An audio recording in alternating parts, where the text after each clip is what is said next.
You're listening to The Bible Guys, a podcast where a couple of friends talk about the Bible in fun and practical ways. Hey everybody, welcome to The Bible Guys. Welcome back. We are picking up in our series, which is Highlights of the Old Testament. Okay. Ooh. Yes. That flowed really nice. Thank you. Yeah. Appreciate that. Yeah. Because we've been struggling to name this. Well, and I feel like you adopted the name I suggested. Yes. I don't like the word highlights. Highlights? You don't like it? It seems so casual to me. So casual. Highlights. Because you're not a casual guy at all. Yeah, for me, you're so formal, this feels like the fundamental milestone pillars, building blocks of the Old Testament that flows right off your tongue. That have to know. That's right. Know. That flows so much better than just the highlights. Well, of the Old Testament. highlights flows better, which is why I said it. I know. Yeah, but I don't think that it does it justice. Oh, I see. See what I'm saying? Well, keep working on that other one. Maybe. I've conceded. Maybe it'll come to it. To highlights of the Old Testament. Okay. Well, hey, we have a very important public service announcement. I was going to do the same thing. It's funny. Okay, so from the Bible Guys, we have a very important public service announcement by way of the Babylon Bee. Yes. Has brought us this. And here it is. Doctors remind you to arrive early so you can wait even longer. It's just hilarious. In a helpful message regarding your upcoming a doctor's appointment, your doctor has reminded you to be sure that you arrive early so you can wait even longer. The reminder follows a protocol established by the American Medical Association that urges physicians to stress to their patients the importance of getting to the doctor's office as early as possible so they can sit in the waiting room for a longer period of time. Just a quick heads up from your doctor, the voicemail you received begins. Tomorrow is your scheduled appointment, and we wanted to remind you to get there early. If you arrive on time, you run the risk of only having to sit in the waiting area for a short amount of time. To avoid the hassle, please arrive 15 minutes before your scheduled appointment time so you can wait even longer.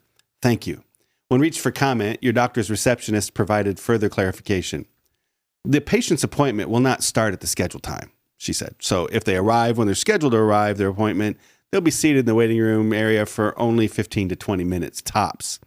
We want them to spend as much time waiting as possible so a larger chunk of their day can be thrown out of whack. So please arrive early so you can wait at least a half hour or longer. Wow. At publishing time, your doctor's office also wanted to advise you to be sure to go online through your patient portal, fill out your information online so that you could just fill it out again in person with a pen and paper when you get there. That is true, by the way, isn't it? It makes me so mad. Oh. I refuse.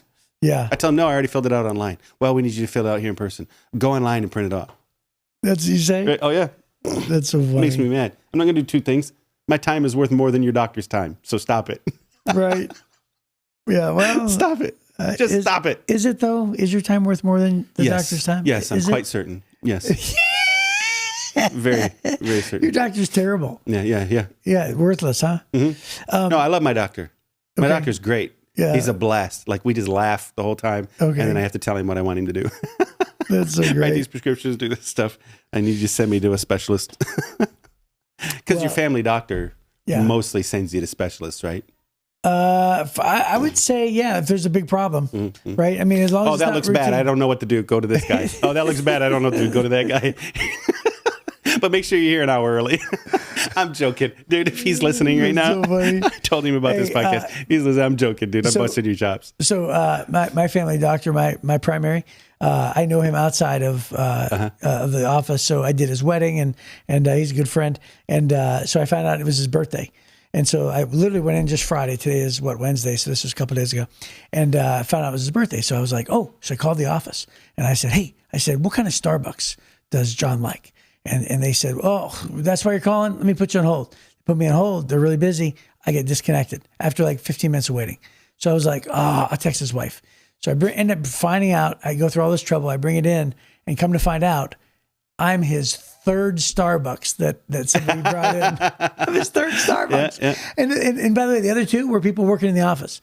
If they'd have just taken a second to say that. Oh, we already brought him Starbucks. I would have brought him something else, right? Mm-hmm. But instead, I gave him, the third cup of caffeinated macchiato. Yeah, that's right. So, anyway, so show up earlier so you can wait longer. Right. And then make sure you fill out the online forms so that you can fill them out again in person when you get there. Yeah, that is pretty irritating. Yeah, the fact that we can laugh at that and all of us roll our eyes and go, we know that's true.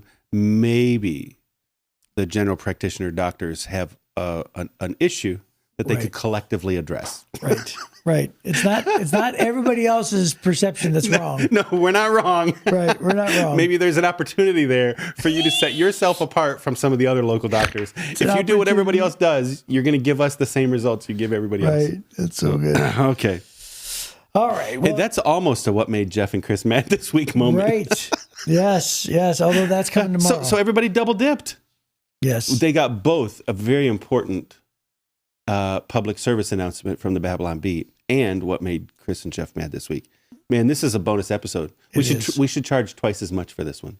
Wow. Don't you think? Wow. That's just, yeah. Well, it's big value today. Yeah. Big value today. And you know what? Not only will we charge twice as much, but whatever your salary is from the Bible guys, I'm doubling it right now. So there's twice as much of nothing. There's a bunch of zeros right there. Yeah. So, hey, we are skipping all the way to Genesis chapter 12 because we had just finished talking about the Tower of Babel, and then That's really right. the scriptures in between that.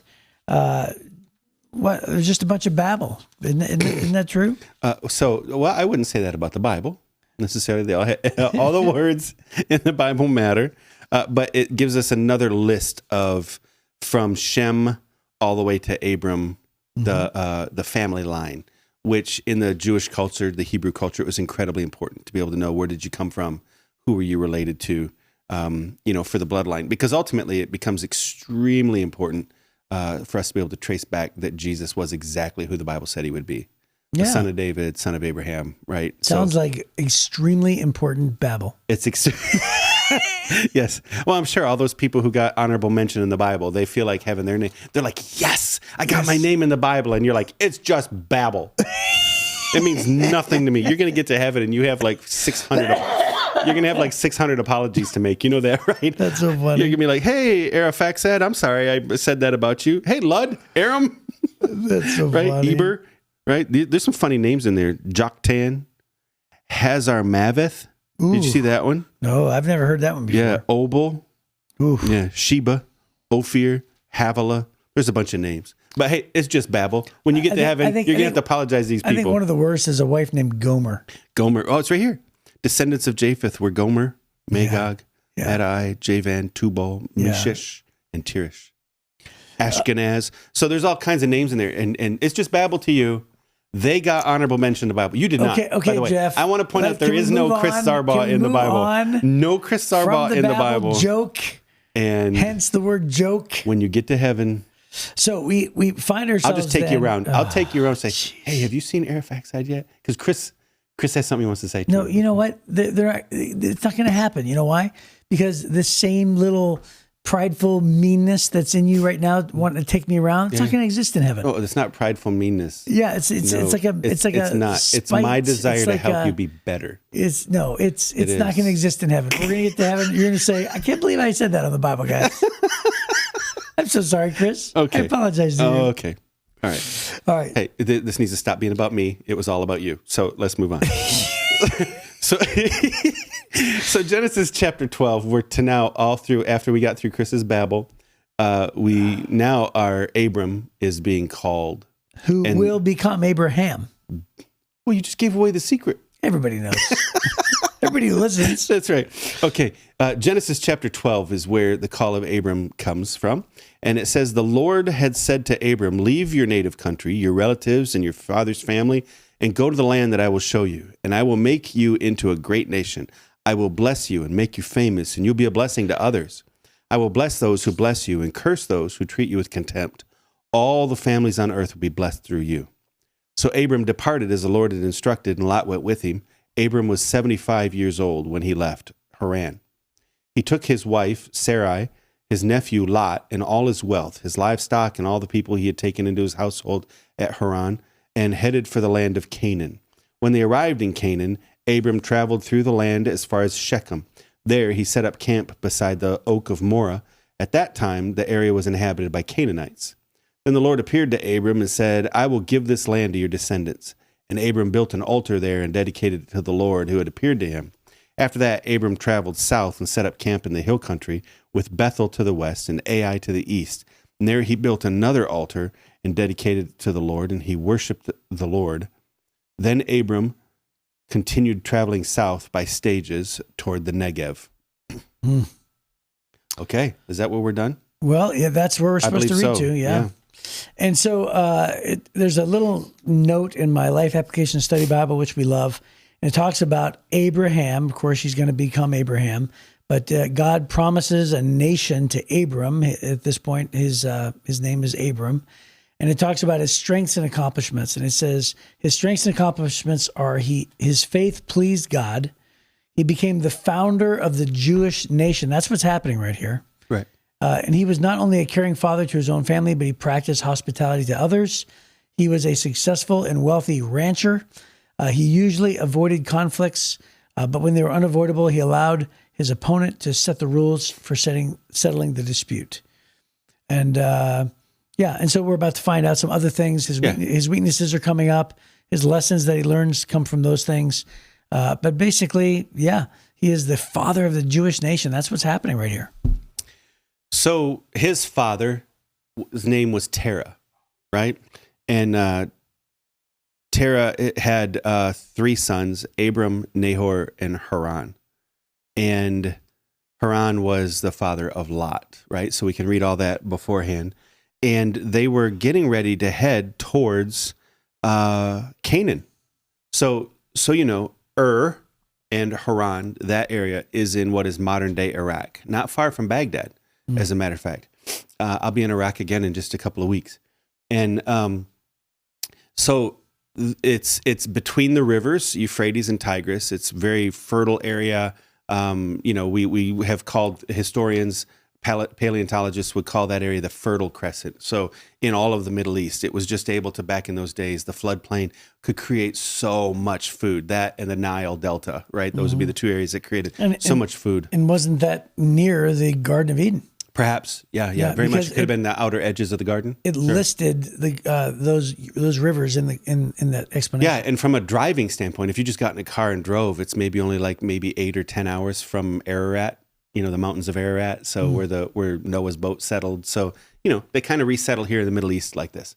So now God calls Abram and say, hey, I want you to pick back up. I want you to take all of your wealth, and I want you to go to the land of Canaan. Canaan is modern day Israel now. So he goes up through the Fertile Crescent, through what would probably be portions of Syria. Damascus was up in that area. Nineveh is up in that area. And then down through probably portions of Lebanon and Jordan, maybe somewhere in there, and then finally pops into Canaan. And he shows up now to the east of Jerusalem, down in that plain, down near the Jordan River. You've been in like Jericho? I have, yeah. Yeah. So Ai is just outside of Jericho, and he's east of Ai. So he's right near the Jordan River to the north end of what is the Dead Sea. So it's really rugged space, but that area, again, floodplain for Jordan, could grow a lot of food.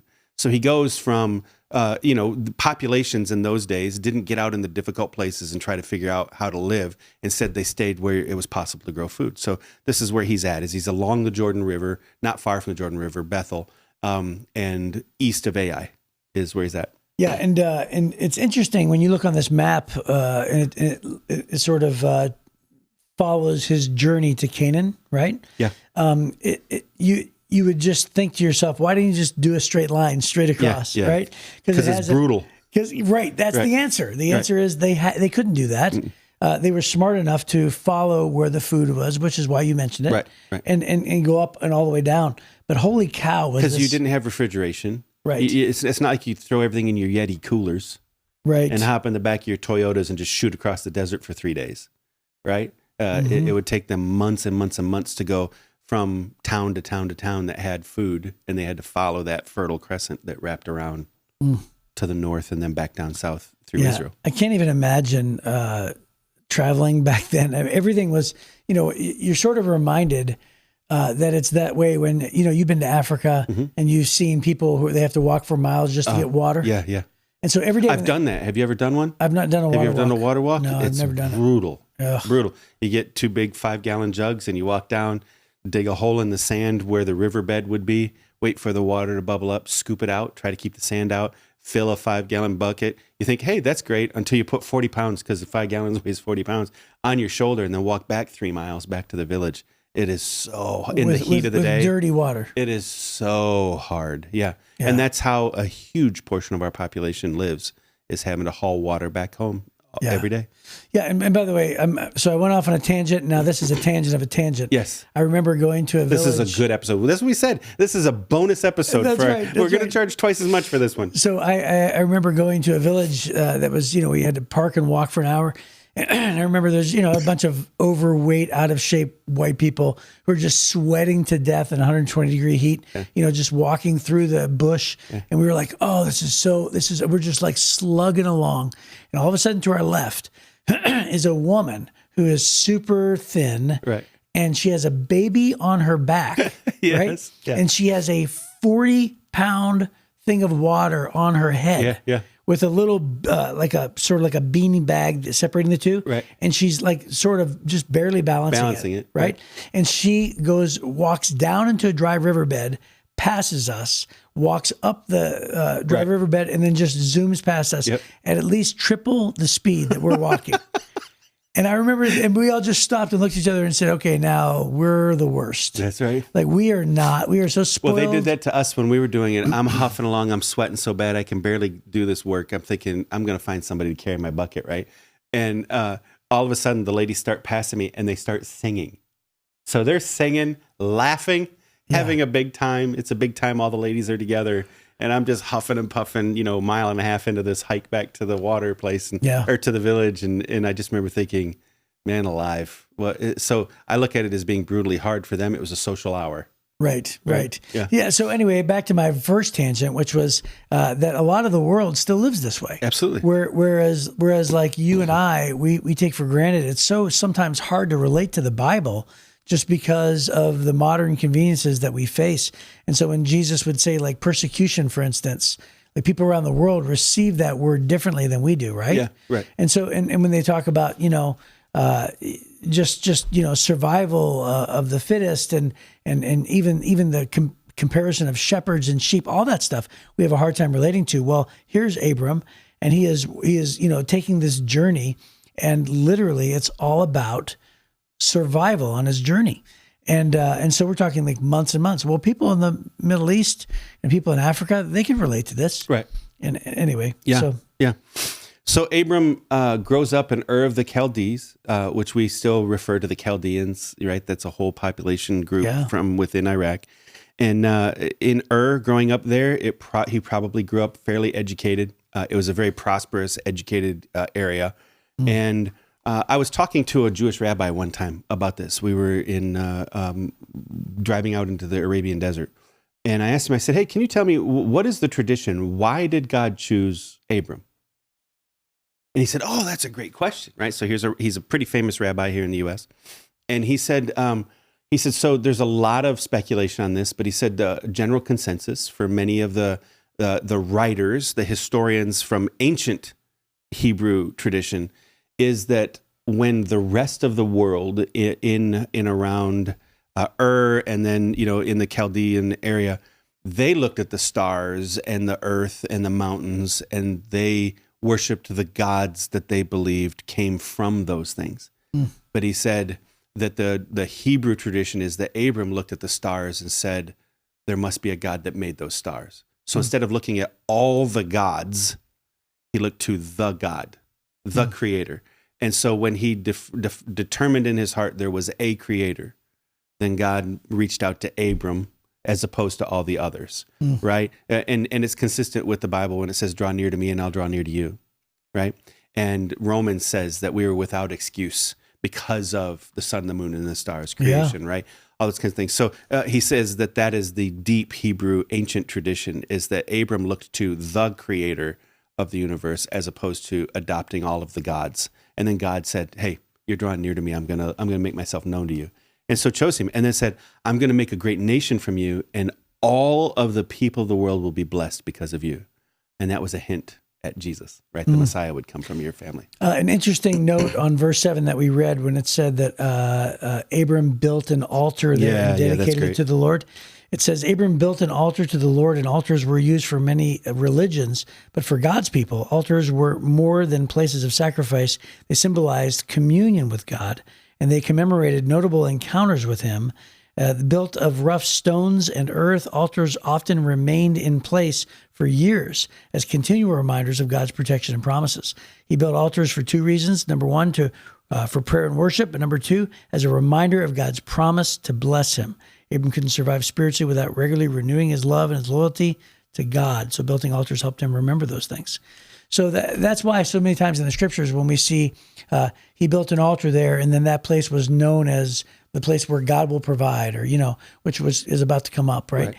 Because sometimes they would build altars, and they wouldn't just be these little temporary stick altars. They would be made out of stone, and they would take a long time. And it was also sort of like a monument of a reminder of what God did in that place, that encounter, or the promise that God gave. Right. And that's really important, because it's sort of like why I said that highlights is sort of like a bougie word, because I like the word milestones, or just markers, or pillars, moments of time in history that mark important events that lead up to Jesus through the Old Testament, because it's sort of that way.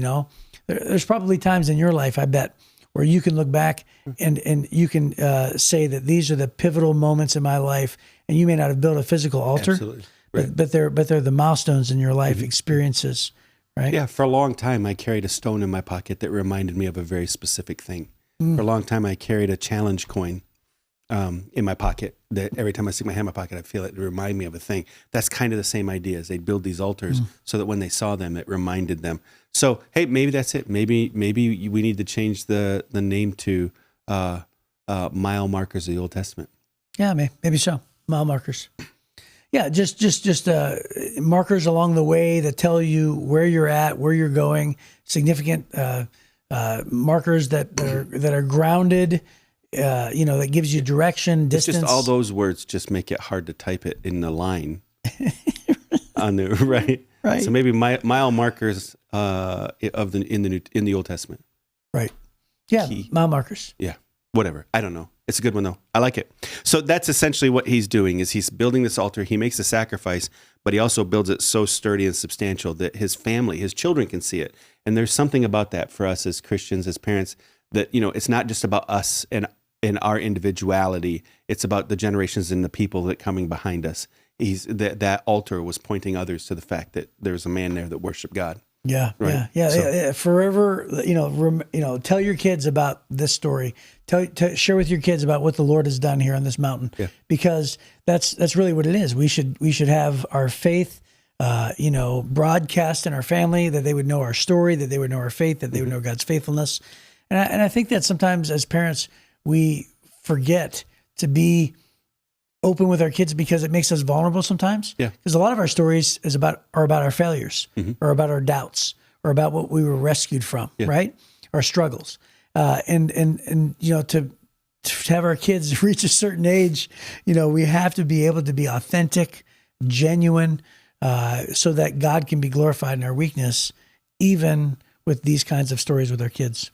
Yeah, and eventually God actually makes it a law for the Hebrews: don't remove the old landmarks, right? And so God wants these things to be retold. For us in our families, maybe it's the family stories. We need to talk about the struggles, sure, but we need to also talk about the high water marks when God blessed, God showed up, we struggled, we prayed, God answered prayer. We need to keep retelling those stories, where we came from, and it gives roots, right? We're not removing those old landmarks. A lot of times we forget to put roots down for our kids, and then wonder why they don't have a lot of depth when they get older or whatever. So we have to put those roots down deep, keep retelling the stories. And that's essentially what an altar like this would do for a culture, for a community. That's great. All right. Well, that's a good place to end. And hopefully we will see you tomorrow on the Bible Guys.